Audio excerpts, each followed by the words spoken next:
Assalamualaikum warahmatullahi wabarakatuh. Alhamdulillahirrabbilalamin. Allahumma sholli ala Muhammad wa ala ali Sayyidina Muhammad.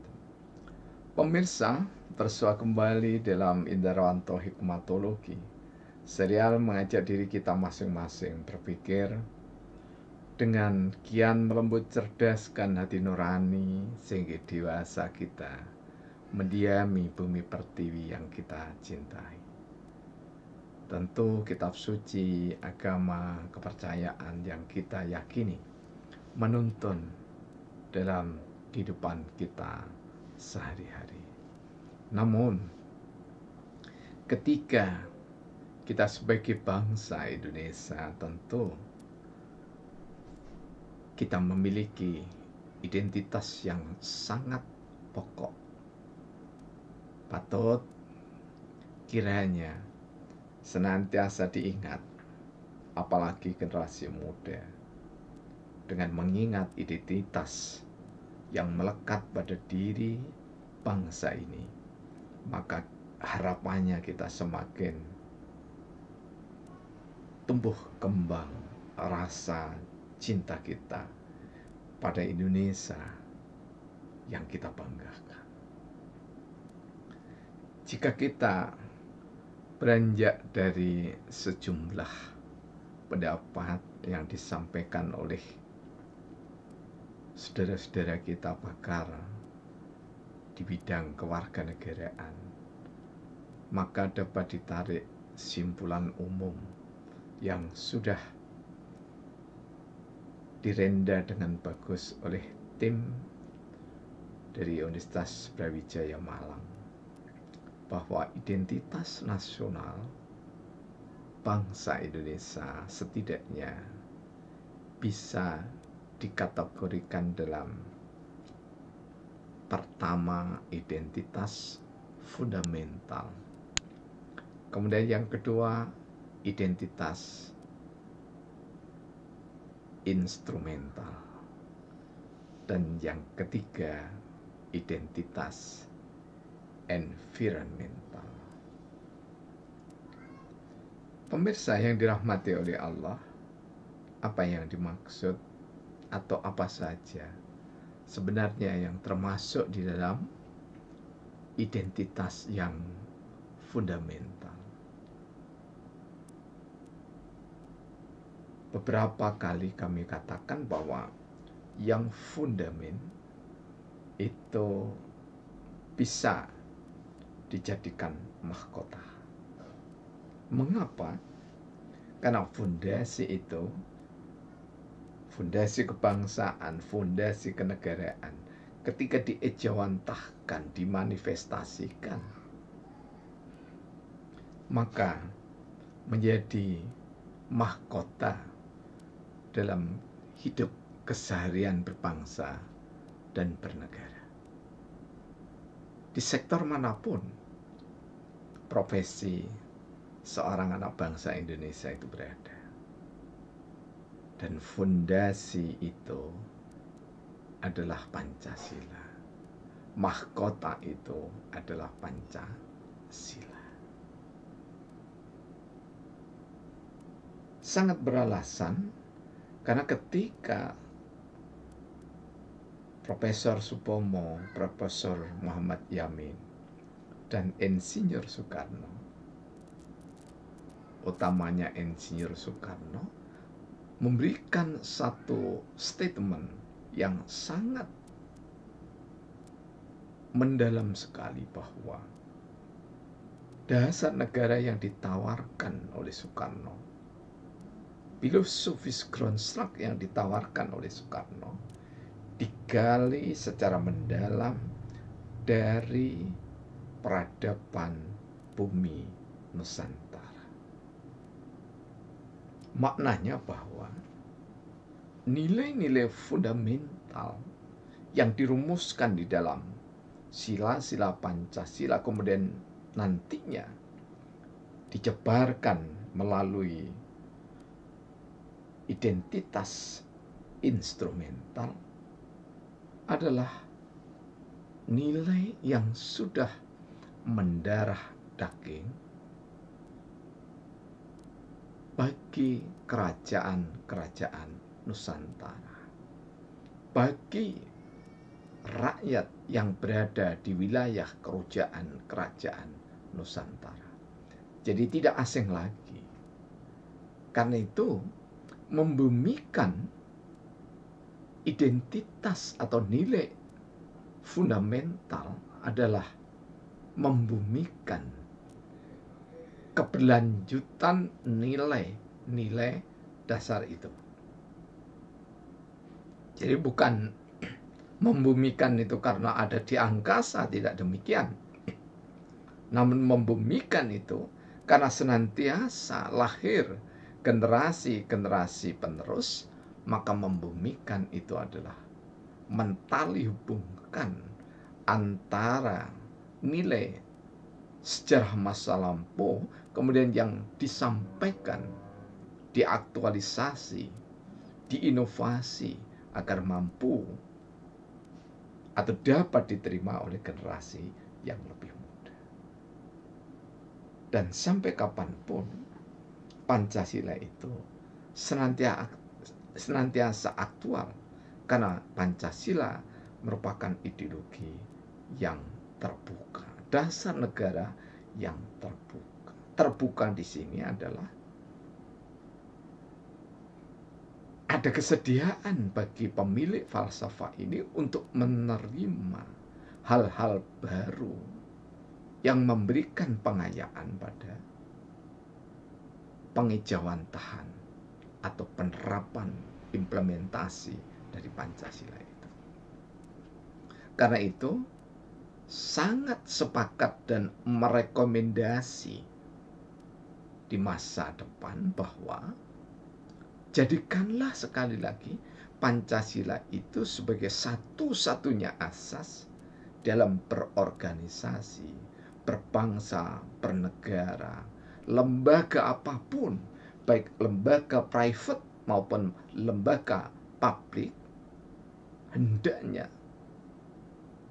mengukuh-kokohkan Pancasila sebagai satu-satunya.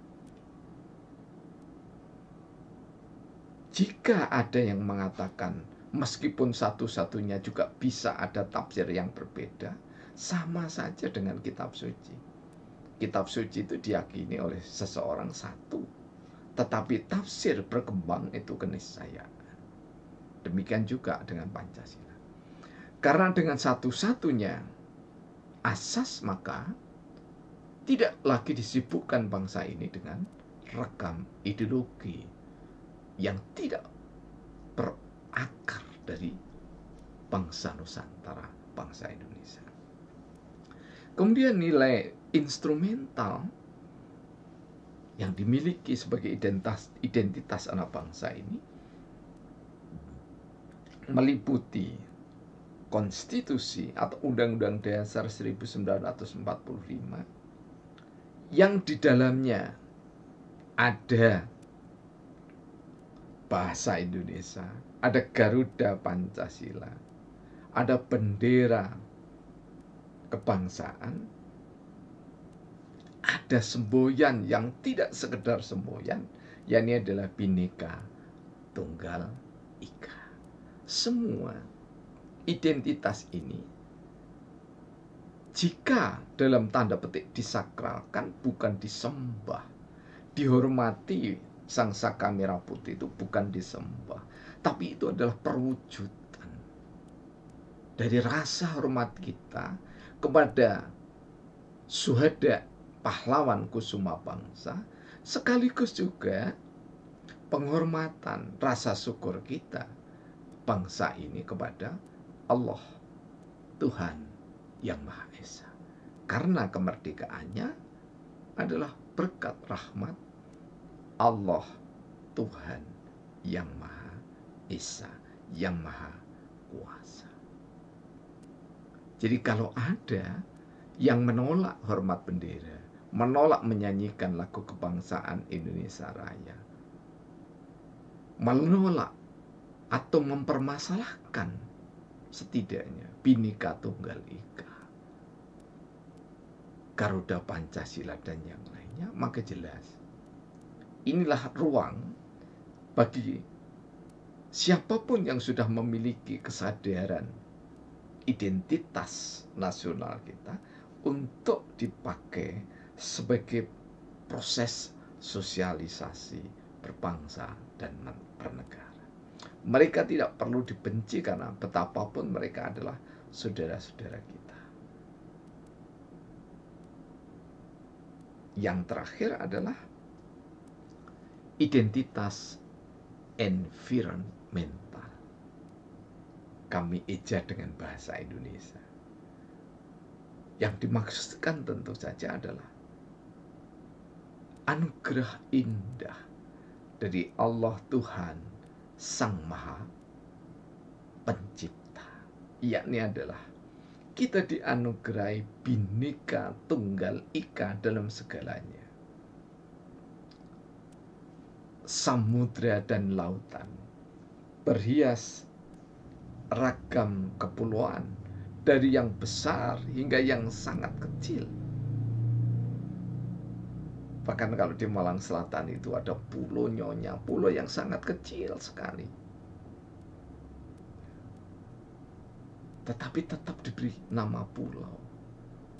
Kenapa disebut Pulau Nyonya? Karena bentuknya seperti wanita yang sedang berdiri.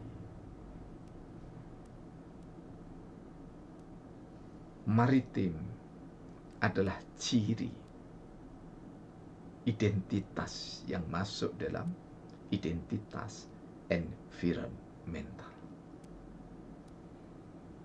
Majemuk dalam segalanya, kita memiliki peradaban budaya tradisi yang majemuk.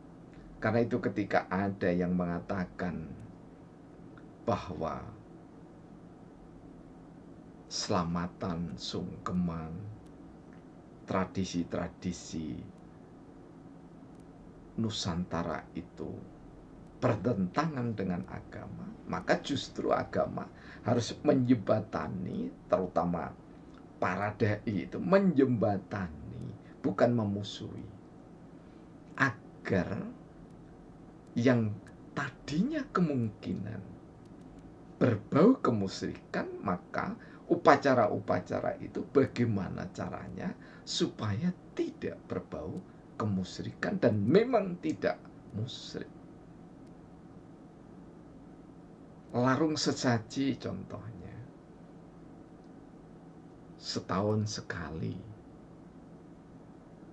di laut ataupun sedekah bumi, maka agama, atau lebih tepatnya tokoh agama, rohaniawan, tokoh penghayat kepada Tuhan Yang Maha Esa, jangan silang sengketa, namun hendaknya memadukan keselarasan damai.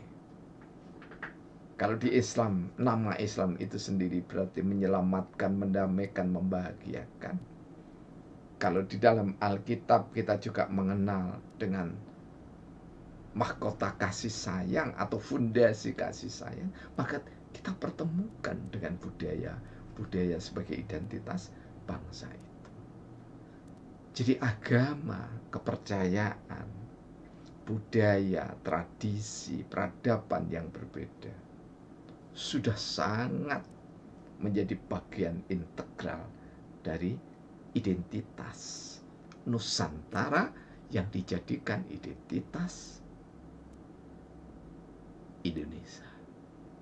Karena itu, busana nasional adalah busana Indonesia. Busana Indonesia adalah busana yang dimiliki oleh masing-masing suku bangsa. Kepercayaan atau penghayat adalah penghayat yang ada di Nusantara, yang dimiliki oleh bangsa Indonesia. Dan agama adalah yang diberikan legitimasi oleh pemerintah. 6 agama yang dirasa cukup, tidak perlu lagi untuk dimasuk-masukkan agama yang jelas. Ketika itu ketika Indonesia merdeka, selain kurang memiliki peran, juga tidak diterima oleh kebanyakan masyarakat Indonesia. Pemirsa, tentu kami berterima kasih karena Anda senantiasa mengikuti, memberikan komentar, dan tak jarang juga ada yang memesan tema-tema yang kami sampaikan. Mudah-mudahan jika ada kesalahan, seluruh pemirsa bisa untuk bijaksana meluruskan. Terima kasih. Semoga bangsa negara ini, pemimpin dan rakyatnya, direngkuh dalam Kebhinneka Tunggal Ikaan yang selaras, tidak harus disamakan, yang serasi, tidak harus ada yang mendominasi, yang kekeluargaan, tidak ada yang menistakan. Billahi taufiq wal hidayah. Wassalamualaikum warahmatullahi wabarakatuh.